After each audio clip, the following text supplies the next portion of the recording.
Bismillah walhamdulillah wassalatu wassalam ala asyrafil anbiya wal mursalin Sayyidina Muhammadin wa ala alihi wa sahbihi wa man tabi'ahum bi ihsanin ila yaumiddin wa ba'd. Assalamualaikum warahmatullahi wabarakatuh. Ang papuri ay tayong kay Allah subhanahu wa ta'ala lamang ng Panginoon at Diyos ng sanlibutan. Naway ang habag at pagpapala ng Allah subhanahu wa ta'ala ay mapasa ating mahal na propeta na si Muhammad sallallahu alaihi wasallam, ganun din sa kanyang mga kasamahan at sa kanyang mga pamilya at sa lahat ng mga taong tumahak ng kanyang landas hanggang sa huling araw. Ngayon mga kapatid, sa pagpapatuloy ng ating pag-aaral sa wikang Arabic, tayo po ngayon ay nasa Ad-Darsul Khamis Ashar. Nasa Aralin 15. Aralin 15 na po tayo. At dito po sa Aralin 15 ay ating pong pag-aaralan itong tinatawag na mga dhamair pa rin. Okay? So, nandito pa rin po tayo sa dhamair kasi nga ang aralin sa dhamair ay medyo mahirap. Okay? Ang pag-aaral sa aralin na ito kasi nga may mga pagbabago ng mga letra at ganun din iba-iba yung paggamit ng isang taong nagsasalita, ganun din yung second person, okay? Yung first person, second person at saka third person. So may mga pagkakaiba itong mga salita na ginagamit dito, okay? So kung titingnan po natin yung panghuli, no, na parte dito ay dito po natin makikita yung format ng pag-aaralan natin dito sa Ad-Darsul Khamis Ashar, itong Aralin 15. Okay? So sa panghuli dito, kukunin muna natin bago natin basahin mula sa una. Okay? Dito, okay? Sa pinakahuli, meron tayong tinatawag na Ad-Dhamair Al-Munfasila. Ito yung mga panghalip panao na nakahiwalay. So, ibig sabihin, hindi siya nakadikit. Hindi siya nakadikit sa isang salita. Ibig sabihin, nakahiwalay siya. So, anong mga ito? Mayroon tayong tinatawag na lil mufrad. Okay? Ibig sabihin, sa isahan. At mayroon tayong lil jama. Sa pangalawang parte na ito, kapag maramihan. So, hinatin niya sa dalawa, mayroong isahan at saka mayroong maramihan. So, inshallah, dito, iniwan niya muna yung kapag dalawahan. Okay? Iniwan niya yung dalawahan. So, dito sa pangmaramihan, ito yung tinatawag nating tatlo pataas. Tatlong grupo ng tao, pataas siya. Okay? Pataas. Ito naman, isa lang. Okay? Isang tao lang yung tinutukoy. Okay? So, hindi pa niya dito nilagay yung kapag dalawahan siya. So, dito, huwa talibun. Okay? Huwa ang ginagamit kapag ito ay third person na. Okay? Ibig sabihin na kapag translate natin sa Tagalog, siya. Siya ay estudyante. So, ang tinutukoy mo dito ay nasa third person na siya. Okay? Kapag lalaki siya, so huwa yung ginagamit. Kapag babae naman, hiya. Ganon din, third person din siya, hiya yung ginagamit. Hiya talibatun. Siya ay isang estudyante na babae. Okay, third person siya. Dito naman, inuna niya yung third person, tapos dito sa pangalawa, okay, na halimbawa niya, ito naman ay para sa second person. Ibig sabihin yung taong kausap mo na. Okay? Yun yung third person. Anta talibun. Ikaw ay isang estudyante. So, ang ibig sabihin ng Tagalog, sa Tagalog ay ikaw. Anta talibun. Ikaw ay isang estudyante.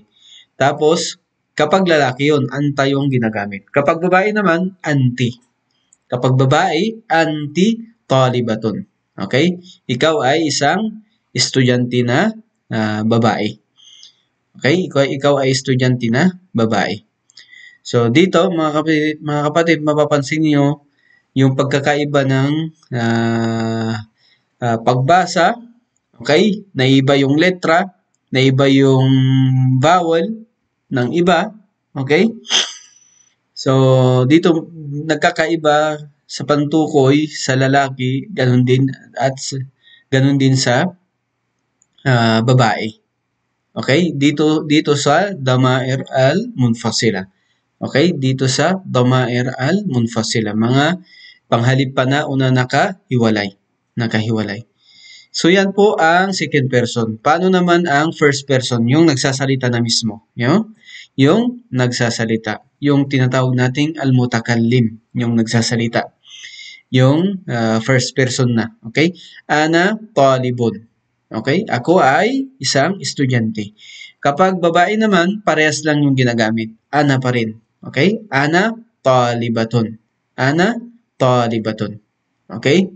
So, ito po yung mufrad. Okay? Ulitin natin. Kapag third person, lalaki, huwa yung ginagamit. Kapag babae, hiya. Okay? Second person, anta. Kapag lalaki, kapag babae naman, anti. At yung first person, yung ginagamit ay parehas lang sa babae, ana, sa lalaki, ana rin. Okay? Dito dadako tayo sa lil jama'.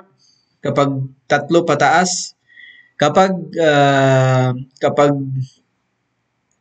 third person, nauna ulit yung third person, ang ginagamit ay hum. Okay? Hum. Hum tullabun, sila ay mga estudyante. Okay? Kapag babae naman, hunna. Hunna. Okay? Sukun yung hum sa lalaki. Samantala dito sa pambabae na maramihan, hunna, shadda na fatha. Okay? Yung hunna. Okay? Hunna talibatun. Sila ay mga babaeng mga estudyante. Okay? Third person yan. Ngayon, second person, paano gagamitin? Kapag second person na, yung taong kausap mo na, ang ginagamit kapag mga lalaki, antum. Okay? Antum tullabun. Kayo ay mga estudyante. Kayo ay mga estudyante. Kapag pambabae naman, antunna talibatun. Antunna talibatun. Okay? Pag babae. Paano naman kapag yung mutakallim, yung first person na, yung nagsasalita na. Kapag maramihan sila, babae man o kaya lalaki, iisa lang po yung ginagamit. Nahnu. Okay? Nahnu. So, nahnu tullabun. Kami ay estudyante. Okay? Lalaki. Kapag babae naman, nahnu talibatun. Kami ay mga estudyanteng mga babae. So, parehas din mga kapatid. Sa mufrad, okay? Iisa lang din yung ginagamit, ana. Okay? Babae man o lalaki. Ganon din sa pangmaramihan, nahnu. Babae o lalaki, nahnu rin yung ginagamit. So, yan po ang damair al-munfasila. So, mainam po na mayroon kayong kopya nito. Isulat ninyo para malaman ninyo yung mga ginagamit sa bawat grupo ng tao. Okay? Sa pantukoy sa kanila. Mga panghalip na panao na nakahiwalay. Okay? Dito naman mga kapatid, aina dhahabta ya akhi. Aina dhahabta ya akhi. Aina dhahabti ya ukhti. Ana dhahabtu. Okay? Ana dhahabtu. Okay, dito, aina dhahabtum ya ikhwani. Aina dhahabtunya ya akhawati. Okay? Nahnu dhahabna. So dito mga kapatid, para mas madali sa inyo, ito po kasi yung dhahabta, okay? Ito po ay fi'il na salita, okay? Itong dhahaba, ang dhahabat, okay? Dhahabta, ang format nito talaga yung asal niya ay dhahaba, okay? Dhahaba. Ibig sabihin, fi'il na pantukoy sa third na ang tinutukoy dito ay yung third person. Okay? Third person kapag sinabi mong dhahaba. Okay? Dhahaba. Kapag sabi mong siya ay umalis, ang pagkaka-format nun sa Arabic ay siya ay huwa dhahaba. Okay? O kaya naman dhahaba malinaw na yon na siya ay umalis. Okay? Huwa dhahaba. Okay? Siya ay umalis. Okay? Pero kapag ang pinag-uusapan ay yung second person, okay? Second person, ang gagamitin mo ay yung ta. Okay? Ta. Okay? So, kaya nga dito, nagiging sukon yung ba. Okay? Tapos, dinugtong mo yung ta. Ito na po yung pantukoy sa second person. So, kung sasabihin mo, tatanungin mo siya, saan ka pumunta o aking saan ka pumunta o aking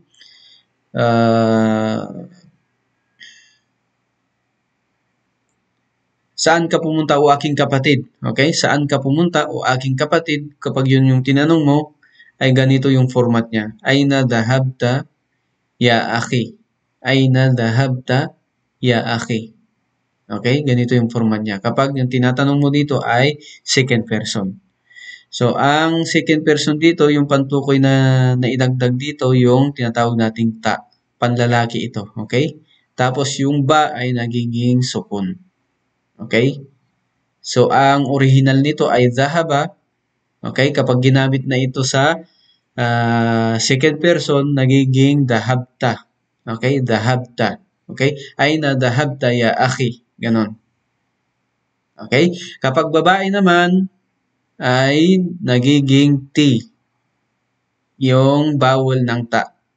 Parehas pa rin ang format, nagiging kasra lang yung vowel ng ta. Tapos yung, syempre yung ginagamit na dito ay pambabae na rin, yung sumunod sa kanya. Ya ukhti. Okay? Akhi sa panlalaki, ukhti sa babae. So, dito, ay nadhahabti ya ukhti. Na, saan ka pumunta o aking kapatid na babae. Okay? Okay, dito naman, kapag ang tinutukoy naman dito yung mutakallim, yung tinatawag nating nagsasalita, ang ginagamit dito ay ta pa rin siya pero dhamma na siya. Okay? Ana dhahabtu. Halimbawa, ako ay pumunta o ako ay umalis. Okay? Ako ay pumunta o ako ay umalis. Ang gagamitin mo ay ana dhahabtu. Ana yung ginamit kasi nga ito yung yung mutakallim. Okay? Di ba? Sabi natin kapag mutakallim siya ka o kaya first person, ang gagamitin mo ay ana. Okay? Tapos dito nagiging dhamma yung ta. Pares pa rin, sukun pa rin yung ba. Kaya ana dhahabtu. Yun po yung ginagamit. Okay?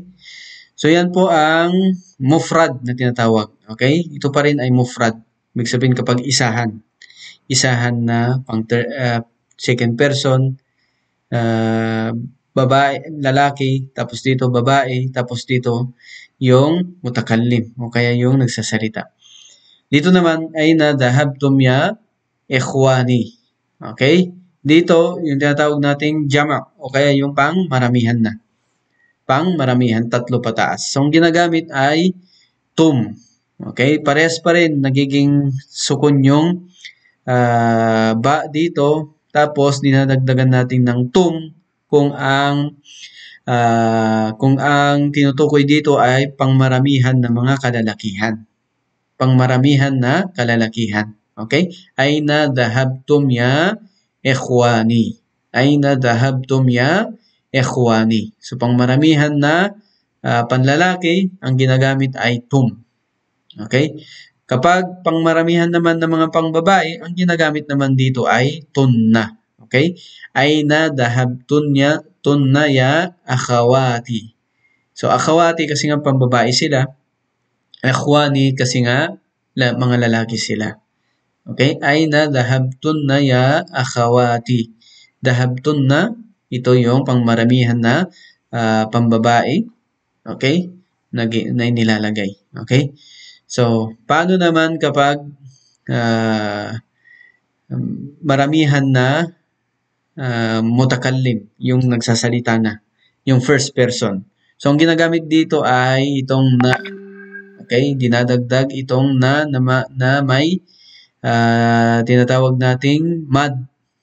Okay? Nun na mad na fatha. Okay? Mad na alif. Okay? Mad na alif. So, ang pagbasa ay nahnu dhahabna. So, itong tinutukoy dito, pangbabae man o kaya panlalaki. Iisa lang. Okay? Iisa lang. Pangbabae man o panlalaki, iisa lang kapag tinutukoy ay mutakallim. Okay? Yung nagsasalita, yung first person. Ganon din sa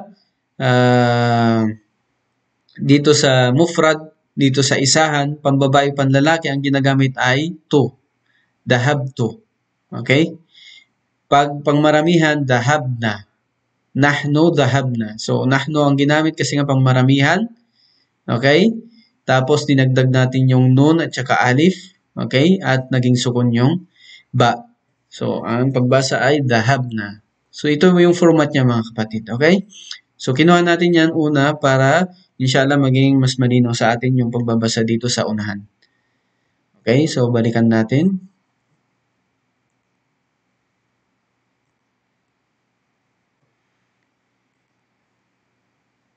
Balikan natin yung una.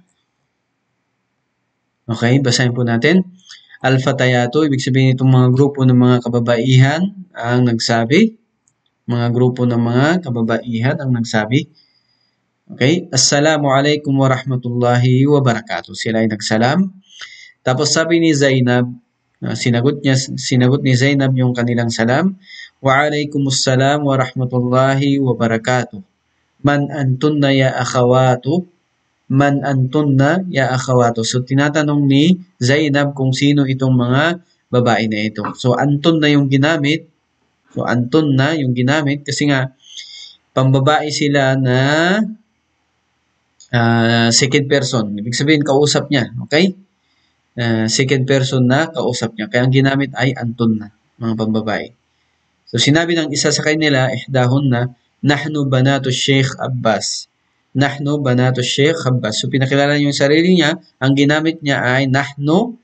Okay? Kasi nga ang tinutukoy dito ay silang nagsasalita na maramihan sila.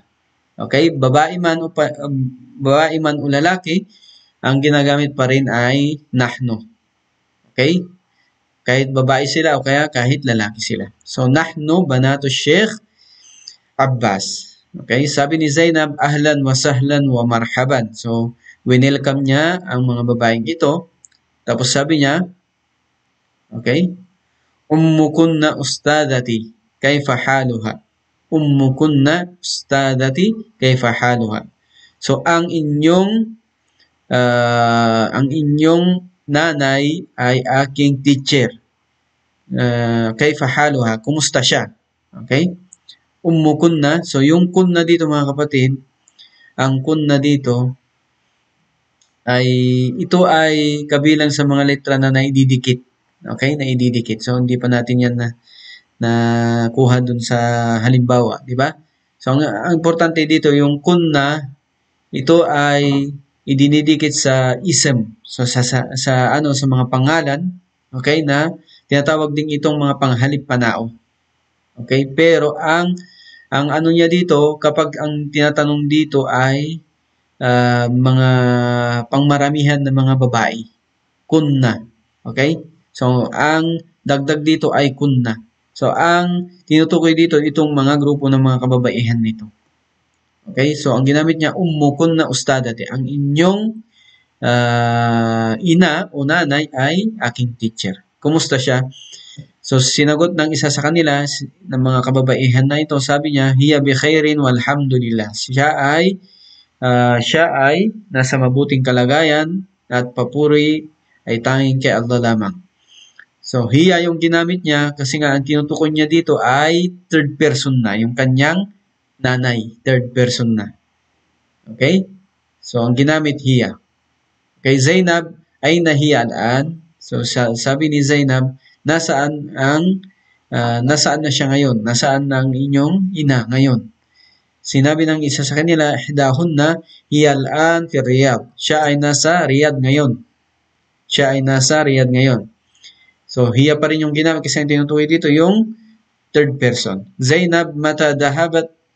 Okay, mata dhahabat. Okay? So, sinabi ni Zainab, tinanong ni Zainab, kailan siya pumunta? Okay, kailan siya pumunta? So, ang ginamit dito mga kapatid ay dhahabat. Okay, dhahabat.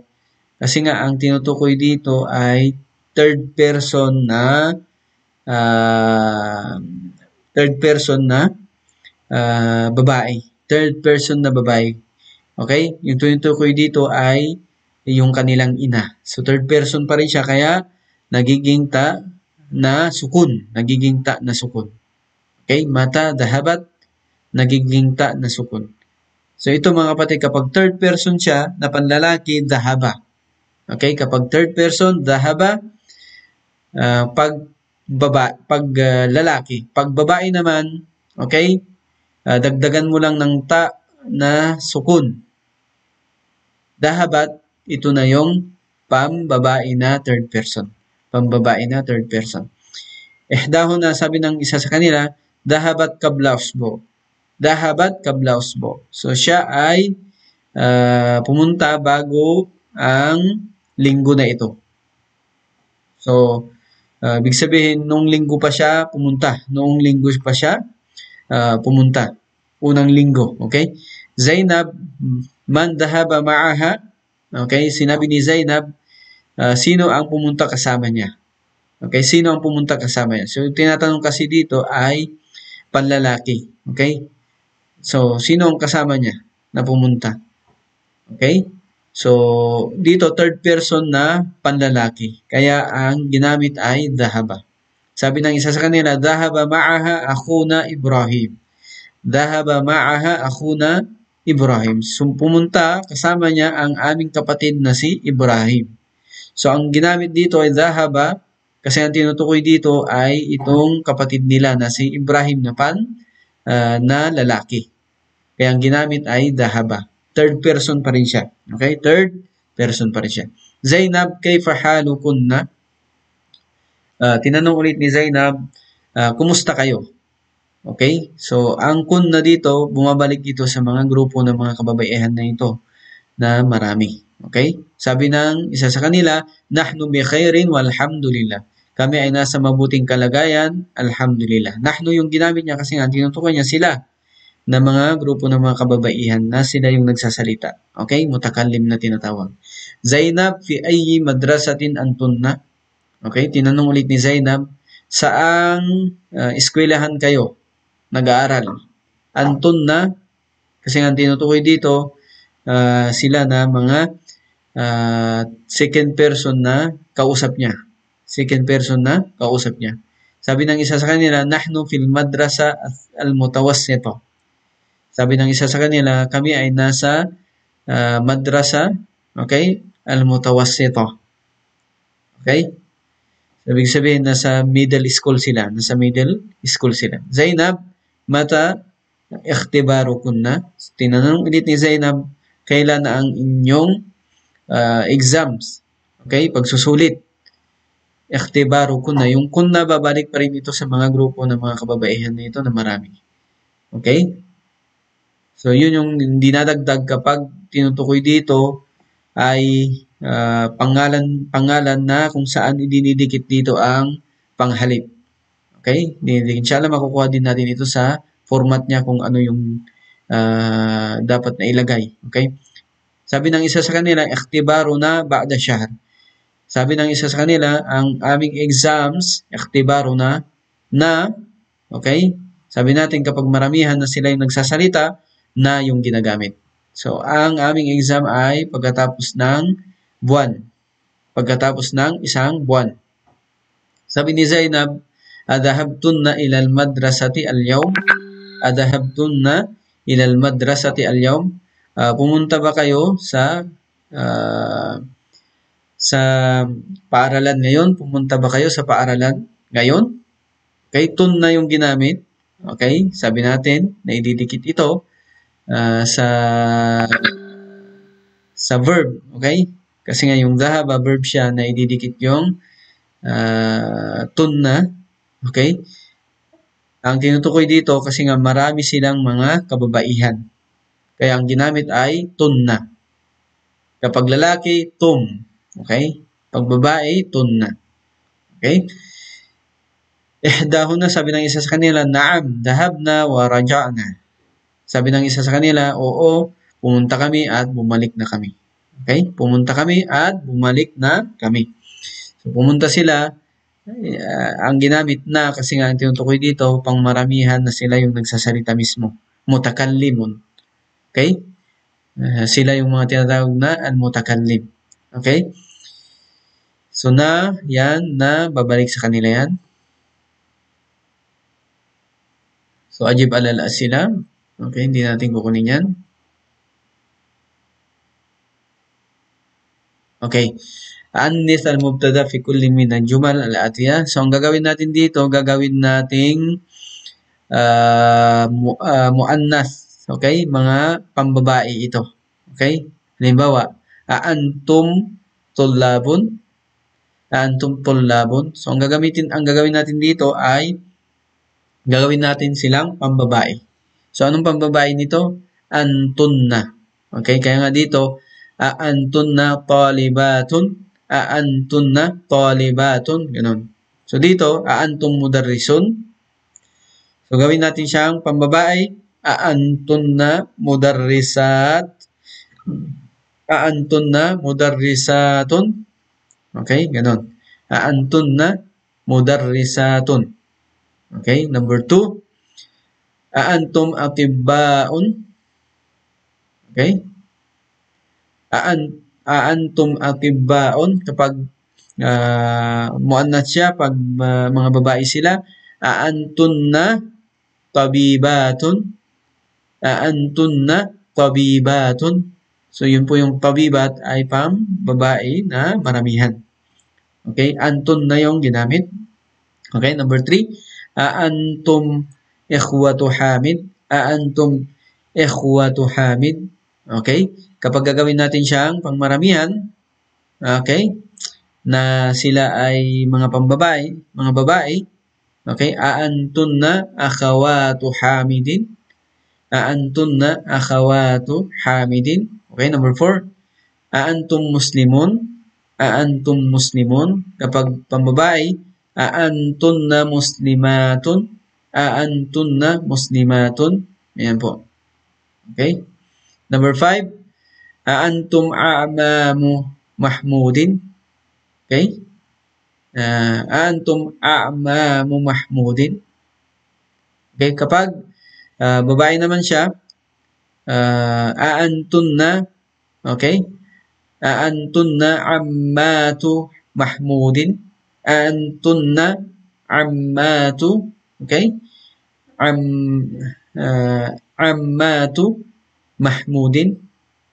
Okay, yun po yung kapag ginawa natin siyang pang babae. Number 6, aantum abnaul mudir. Aantum abnaul mudir. Pag pambabae, aantum, okay, aantunna banatul mudir. Aantunna banatul mudir. Okay? Dito number 7, aantum aba'ut tullab. Aantum aba'ut tullab. Pag pambabae, aantum, okay, aantunna, aantunna ummahatut tullab. Aantunna ummahatu at-tullab. So dito mga kapatid ay nag-iiba yung mga salita dito kasi nga base ito sa pag-iiba ng salita dito. Okay? Sa harapan. Okay? Kasi nga ang tinutukoy dito ay mga pambabae. Kaya ang aba, panlalaki, kapag pambabae, ummahat. Okay? Dito naman, number 6, abna, panlalaki siya. Kapag pambabae, banat. Dito naman, a'ma, panlalaki. Kapag pambabae, ammat. Ammat. Ganon. Inshallah mga kapatid ay napakinggan nyo yung mga halimbawa nito at sinagot natin yung mga kasagutan niya. Okay, hawil. Dito naman number 3, hawil al-dhamir fi kullin min al-jumal ati kama huwa muhaddahun fil misal. Misal, ayna baytukunna ya ikhwan. Ayna baytukunna ya akhawat. So dito, kum, kapag ang tinutukoy dito ay pangmaramihan na lalaki. Kapag babae naman, nagiging kunna. Kung pag lalaki, kunna naman kapag babae. Okay? So, halimbawa dito, aina baytukunna ya akhawat. Dito naman, ang sagot, aina baytukunna ya akhawat. Okay? Number 1, aina akhukum ya ikhwan. Aina akhukum ya ikhwan. Okay? So, pag ginawa natin siyang pambabae, okay? Aina, okay? Aina akhukunna ya akhawat. Aina akhukunna ya akhawat. So, yung kum na palitan ng kunna at yung ikhwan na palitan ng akhawat. Okay? So, ganito yung gagawin natin. Okay? Kunna, lalagyan lang natin ng kunna, tapos ya akhawat. Okay? Number 2, aina madrasatukum ya ikhwan. Aina madrasatukum ya ikhwan. So, dito naman, aina madrasatukunna ya akhawat. So, idadagdag lang natin yung kunna, tapos yung akhawat. Okay? Number 3, mata ikhtibarukum ya ikhwan. Kapag pambabae, mata ikhtibarukunna ya akhawat. Number 4, ahada ammukum ya ikhwan. Ahada ammukum ya ikhwan. Kapag pambabae, okay? Ahada ammukunna ya akhawat. Ahada ammukunna ya akhawat. So, ganun mga kapatid. So, dito number 5, panghuli, ay basahin natin lahat. Abaytukum qaribun ya ikhwan. Abaytukum qaribun ya ikhwan. Abaytukunna qaribun. Okay? Ya akhawat. Abaytukunna qaribun ya akhawat. Number 6, fi ayyi shahrin ikhtibarukum ya ikhwan. Fi ayyi shahrin ikhtibarukum ya ikhwan. Gawin natin siyang pambabae. Fi ayyi shahrin ikhtibarukunna ya akhawat. So, ganun lang mga kapatid, papalitan lang natin ng kunna at saka ya akhawat itong mga dhamair na ito. So, da' fil amakin al-khali fima yali dhamiran munasiban lil mukhatab. Okay? Dhamiran munasiban lil mukhatab. So, ito mga kapatid, da' fil amakin al-khaliya fima yali dhamiran munasiban lil mukhatab. So, iwan kung ano ito, pagsusulit sa inyo, no? So, kayo ang bahalang sasagot, okay? So, idadagdag nyo lang dito, halimbawa, di ba, dito sa Muslim. Ang idadagdag nyo lang ay anong panghalip dito ang angkop dito sa salita na ito. Okay, so halimbawa dito, Muslim, di ba? Panlalaki. Kaya ang gagamitin mo, anta. Okay? Anta. Kasi isahan lang siya na panlalaki. Anta Muslim. Ganon. Okay? Number 2, ang tinutukoy dito pambabae, kaya ang gagamitin mo ay anti. Anti marido. Anti marido. Okay? Ganon. Ganon din dito, number 3. Okay? Ang tinutukoy dito, maramihan na pambabae, kaya ang gagamitin mo ay antun na tabibat. Okay, so ito pong number 4, number 5, number 6, ay number 7. Iwan po natin yan. Kayo ang bahalang sasagot, inshallah. At isend sa akin ang inyong kasagutan dito sa pagsusulit na yan, inshallah. Da' fil amkin al-khaliya fil jumal ati dhamiran muttasilan lil mukhatab. Dhamiran muttasilan lil mukhatab. Okay? So dito, mga kapatid, itong mga dhamair na ito, ikokonekta mo dito. Okay? Dito. Yan. Yan. Dito. Sa mga blanco na yan. Okay? Ikokonekta mo dyan yung tamang, yung angkop na panghalip na gagamitin. Okay? Itong ka, o kaya kum, o kaya ki, o kaya kun na. So, sa tingin ko, hindi pa ito naging malinaw sa inyo. Hindi pa natin nakuha ng pangkabuuan. Di ba? Itong bagay na ito. So, iwan po natin yan. Inshallah, babalikan po natin ito, makukuha din natin. Da' fil amakin al-khaliya fima yali dhamira munasiban lil mutakallim. Okay? So ito po nakuha natin. ضع في الأماكن الخالية فيما يلي ضميرا مناسبا للمتكلم. So dito mga kapatid, ilalagay po natin kung ana o nahnu. So ana, kapag sinabi natin mufrad, isahan lang siya, di ba? Kapag maramihan, nahnu.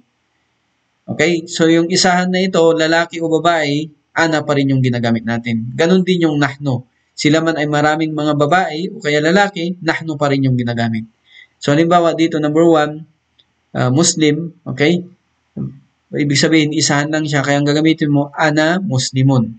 Okay? Dito naman, number 2, muslimun. Kaya ang gagamitin, pang maramihan sila, nahnu muslimun. Ganon.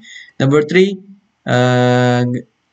pang isahan lang siya, kaya ang gagamitin ay muslima, pang isahan, ang gagamitin ay ana muslima. So, ganon mga kapatid, no? So, iwan din natin yan. Kayo na po ang sasagot ng mga iba pang kasagutan dito. Ang importante na sabi natin yung paraan ng paglalagay. Okay? Ng dalawang ito na pagpipilian. Okay? Ilalagay lamang dito kung ano yung angkop na kasagutan dito sa mga blanco na ito. Inshallah. Okay, ikra waktub, hindi natin kukunin yan, inshallah. Okay. So,